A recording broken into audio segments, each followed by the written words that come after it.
Será que você já venceu o preconceito e o medo de levar a sua vida financeira para dentro de uma sessão de terapia?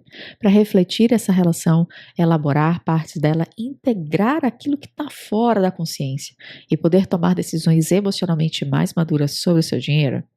Eu sou Sara Matos, sou psicóloga clínica e esse é o podcast O Dinheiro no Divã. Aqui a gente conversa sobre dinheiro, tentando entender como essa parte da nossa vida tão concreta e material interfere na nossa realidade psíquica, mas principalmente como o nosso inconsciente e a nossa realidade psíquica andam dirigindo a nossa vida financeira, criando prosperidade ou criando caos. Hoje a gente vai refletir um pouco sobre escassez, ou pelo menos uma pequena perspectiva sobre esse tema. Eu sei que é um tema amplo, é um tema vasto, pega muita gente, tira o chão de muita gente. Aqui eu vou dar uma pequena perspectiva e uma forma de olhar para elas, mas não limitada a isso. Inclusive, se você conhece alguém que hoje sente que vai faltar tudo, que independente do quanto que ela ganhe, independente do que ela faça sobre a vida financeira, independente do tanto que ela tenha de investimentos, não importa, nada faz com que ela sinta por dentro de que ela está segura na vida financeira dela. Ela sempre sente que vai faltar, que ela vai perder tudo, que tudo vai acabar, e aí ela fica segurando o dinheiro, e aí de repente ela solta o dinheiro e gasta tudo de uma vez, e depois fica se sentindo culpada.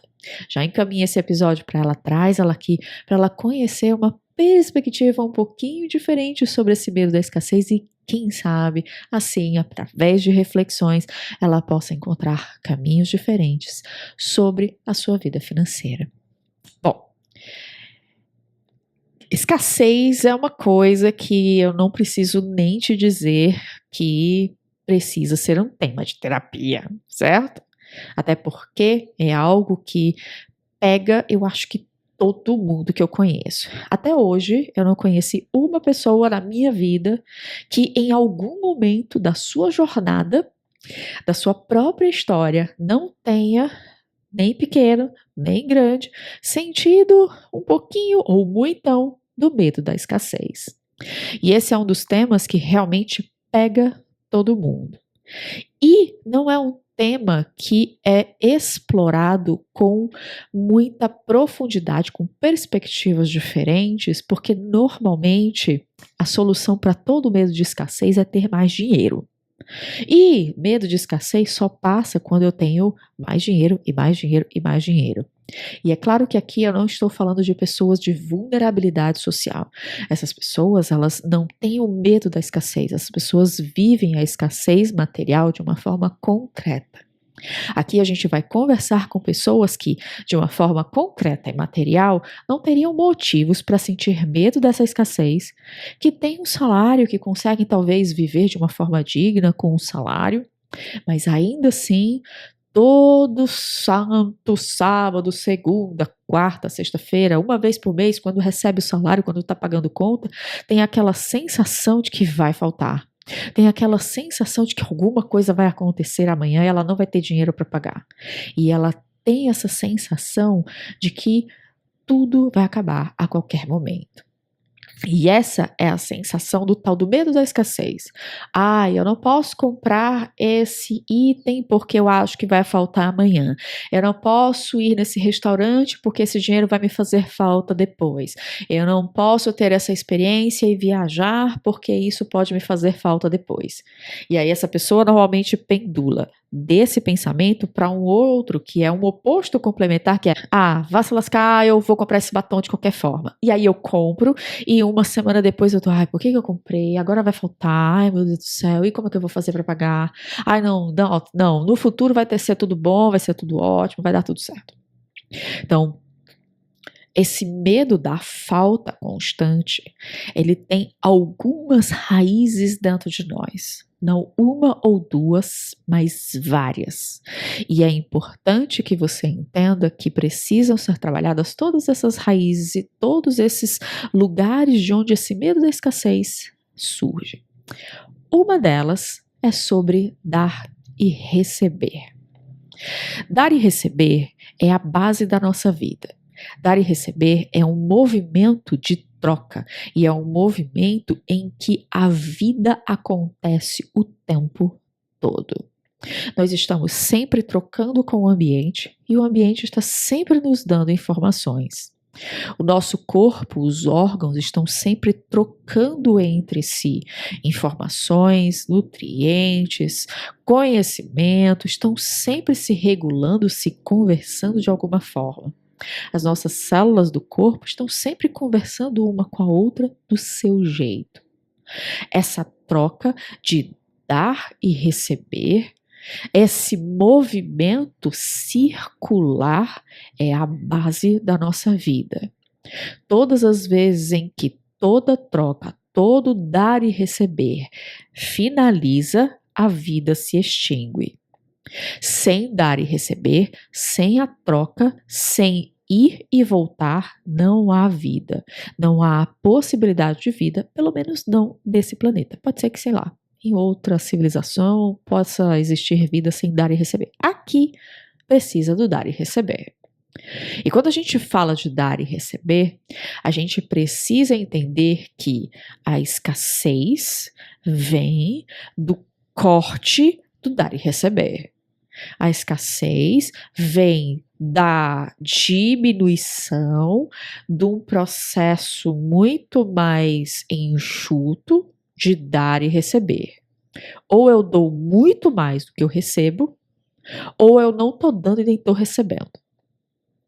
Quando eu sinto essa escassez, significa que algo dentro do processo de dar e receber está limitadíssimo, muito mais limitado do que a minha vida dá conta. Ou ele está muito mais limitado do que a minha vida dá conta, ou eu não estou aceitando do jeito que está acontecendo e eu queria que fosse muito mais.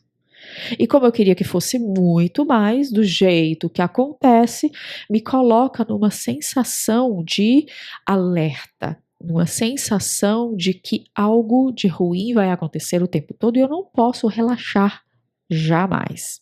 Então, dar e receber é algo que é a base da nossa vida. Nós não conseguimos existir sem dar e receber. E uma das formas mais concretas que nós temos, que nós criamos para materializar na vida esse conceito de dar e receber, é com o dinheiro. O dinheiro, ele faz o movimento de troca. Ele vai quando eu compro algo, ele volta quando eu ofereço um produto ou um serviço que eu tenho para oferecer para o mundo, para a sociedade. Ele vai quando eu preciso adquirir algo para manter a minha vida e ele volta quando eu ofereço um produto ou um serviço que o outro também precisa. Esse movimento do dinheiro de dar e receber, ele precisa acontecer a todo momento e ele precisa ser sentido de uma forma equilibrada e saudável para que a gente olhe para a vida financeira e diga, ok, não está faltando, estamos aqui, estamos bem, está tudo funcionando, estamos todos muito bem nutridos, tudo funciona, a vida funciona e prospera com esse movimento financeiro. E quando a gente fala de dinheiro, é claro, a gente está falando do concreto, do dinheiro, da moeda, etc., mas ele tem essa representação para nós desse movimento de ida e volta, e a nossa mente entende o movimento de ida e volta que é representado, que é simbolizado através do dinheiro que vai e volta. Então, quando a gente começa a compreender a escassez, o medo de faltar dinheiro o tempo todo, a gente vai precisar compreender esse movimento de ir e voltar desse dinheiro. Eu ofereço alguma coisa? Será que eu estou oferecendo pouco? Será que eu estou oferecendo muito? Eu recebo algo, eu compro, eu adquiro algo. Então eu estou adquirindo pouco, eu estou adquirindo muito. Como é que eu consigo realmente perceber e refletir como esse dar e receber estão operando financeiramente na minha vida? Como é que está indo e como é que está voltando? Vai mais do que volta? Volta mais do que vai? O que está acontecendo comigo? E é importante a gente compreender esse movimento financeiro e as emoções e a imagem que está por trás disso tudo, porque quando a gente fala de medo da escassez, a gente fala de uma sensação de permanecer em alerta, porque a gente tem essa sensação de que algo vai acontecer e eu preciso ficar o tempo todo preparado. Isso tem um outro nome, na verdade, que é modo de sobrevivência. Nosso cérebro animal, a gente é humano, mas o nosso cérebro ele tem mais ou menos uns 10, 15 mil anos em que ele está estruturado da mesma forma, sem muitas mudanças de um padrão entre gerações. Então a gente tem praticamente o mesmo sistema nervoso há muito tempo e é um sistema nervoso que ainda está preparado para lidar com a vida de um jeito diferente da forma como a vida se estrutura hoje. Então, a gente precisa entender que quando eu olho a vida do lado de fora, quando a imagem que eu tenho do lado de fora, quando eu interpreto a vida como algo difícil, eu vou entrar em modo de sobrevivência. O meu corpo vai dizer assim, olha, vai faltar realmente.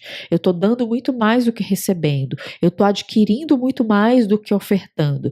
Então, eu vou precisar saber que alguma coisa vai acontecer já já. E eu entro em modo de economia de energia, em modo de sobrevivência, e é isso que a gente chama de medo da escassez.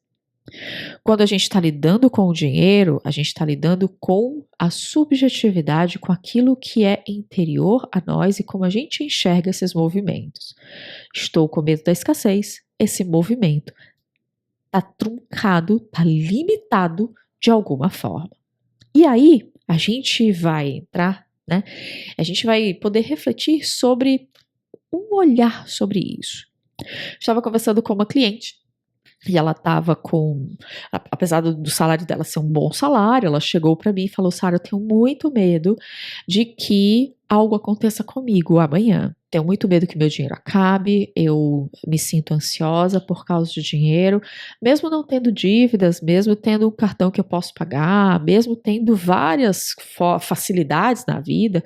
Não é que eu tenha, meu Deus, uma grande dívida financeira e, enfim, não tenho nada disso, mas ainda assim, por mais que eu me controle financeiramente, a ansiedade ainda vem.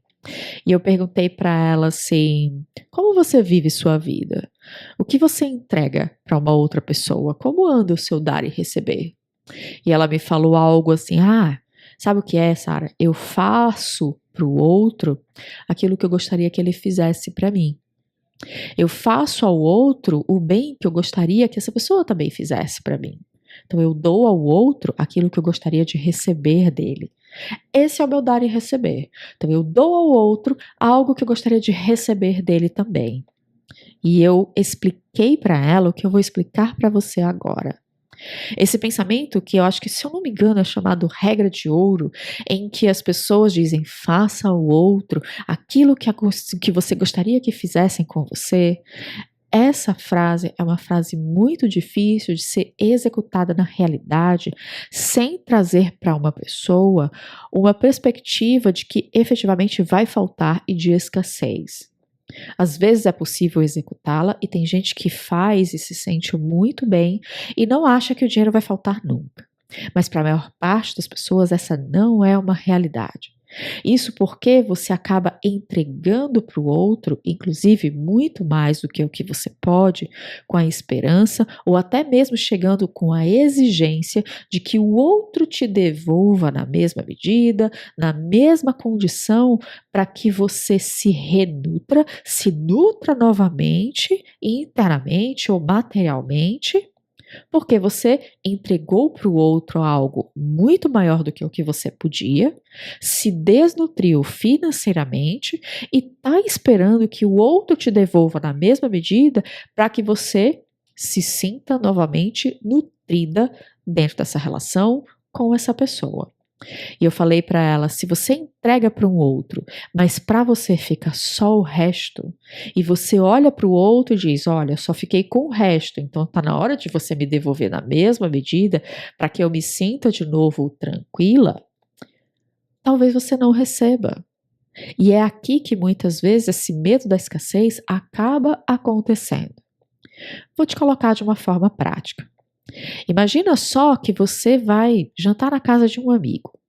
E aí esse amigo coloca para você um vinho que, sei lá, ele comprou e custou um vinho de R$ 500.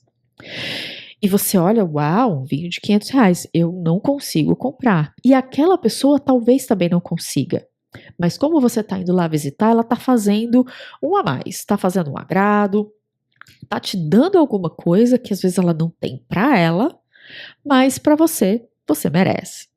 E aí quando essa pessoa vai te visitar, ela vai olhar para você e dizer assim, nossa, esse vinho aqui foi R$ 50, né? Nossa, mas você foi na minha casa, eu te servi um vinho de 500, cara. Mas é isso aí mesmo? É? Porque ela vai chegar na sua casa e vai exigir que você entregue para ela na mesma quantidade que ela te deu quando você foi na casa dela. E o antídoto para isso, na verdade, é uma outra coisa. Existe uma outra regra de dar e receber que não coloca você no medo da escassez, que não faz você entregar, na verdade, não faz você entregar ao outro muito mais do que, um, ele pode suportar e dois, do que você pode entregar para ele. É quando você dá para o outro e entrega ao outro apenas aquilo que você dá para si mesma. Essa é uma regra que ajuda você a lidar com o medo da escassez de um jeito completamente diferente. E depois que você começa a aplicar essa regra na sua vida, dificilmente você vai ter tanto medo, pelo menos dessa raiz, você vai ter tanto medo assim de ficar sem nada. Porque quando você entrega para o outro esperando receber de volta, muitas das vezes a gente entrega algo que é muito melhor para o outro, enquanto para a gente não fica tão bom assim. Ah, eu vou dar para um outro uma blusa de R$ 150 que para mim eu não tenho coragem de comprar para mim, mas para o outro como presente eu tenho. Isso é uma das raízes da escassez. Mas se eu digo, bom, para mim eu compro uma blusa de R$ 50, então eu vou dar para o outro uma blusa de R$ 50. Percebe? Eu não sei se você percebe. Imagina as duas situações você aí. Imagina que você vai dar um presente e você vai dar um presente dando um presente muito mais caro, num valor muito mais alto do que algo que você compraria para você, ou dando um presente no mesmo valor financeiro de algo que você também compraria para você. Em qual dessas situações você acha que você ficaria mais ansioso, mais ativado, mais com aquela sensação de que, meu Deus, o que eu estou fazendo? Essa regra é a que realmente nos coloca dentro de um processo mais humano e mais nutritivo. Se eu dou ao outro o que eu gostaria que ele me desse, pode ser que no final eu acabe consumindo apenas as migalhas da minha vida. Eu dou ao outro o meu melhor e para mim fica o resto. E se eu pelo menos entrego para mim um pouco e eu vou dar para o outro na mesma medida que eu me dou, talvez eu tenha uma perspectiva e uma forma diferente de lidar com esse dar e receber. E algumas vezes você talvez pode pensar que você talvez vai entrar no narcisismo, do egoísmo, e eu quero tudo para mim, eu não dou nada para o outro. E essa regra, ela não é sobre isso. Ela não é sobre você dar só para si, tudo melhor para mim e para o outro é qualquer coisa, mas pelo menos para você refletir na hora de ofertar algo, que seja financeiro, mas que seja o seu tempo, que seja o seu conselho, que seja o seu afeto, que seja a sua presença. Se você oferta para o outro, se você dá para o outro partes suas que você não tem acesso nem para si mesma, você vai entrar em padrão de escassez. Porque você vai entregar para o outro o seu melhor e para você vai ficar o resto. Você vai se sentir emocionalmente desnutrida, financeiramente desnutrida, e isso é o que nos coloca num padrão de alerta para ficar sempre pensando: vai faltar, vai faltar, vai faltar, vai faltar e vai faltar. E nós não deveríamos ter essa sensação de falta se a gente consegue equilibrar. Se eu posso dar e receber também por dentro, isso eu consigo fazer de uma forma mais equilibrada do lado de fora. E aqui eu quero deixar você com uma reflexão. Será que o seu medo da escassez vem com muito mais força quando você dá ao outro algo que é muito maior do que o que você dá para si? Seja dinheiro, seja presente, seja sua presença, seja afeto, seja sua atenção, seu conselho, sua criatividade, tudo que há de melhor em você vai prioritariamente para o outro. O que será que fica para você? O resto? Isso tem nutrido a sua vida? E ao contrário, se você olha para o outro e você espera que o outro te devolva porque você está dando demais para o outro e te ressente, te deixa numa sensação de tristeza quando o outro não consegue corresponder na mesma intensidade que você deu, porque afinal de contas você deu em excesso e agora você sente falta daquilo, será que não está na hora de você rever as suas atitudes? O processo da escassez, essa sensação, esse medo ativante, ativador, que não passa nunca sobre escassez, ele tem uma das bases nesse movimento de eu dar tudo para o outro e ficar com quase nada. Se eu fico com quase nada daquilo que existe de melhor em mim, o meu corpo, a minha mente, a minha alma vai entender que eu estou desnutrida. E pessoas desnutridas entram em modo de sobrevivência e ficam com medo constante de que algo vá faltar. Para poder sair disso, é claro, essas reflexões são parte importante do processo. Se você gostou desse episódio, se você sente que esse episódio pode ajudar alguém, encaminha.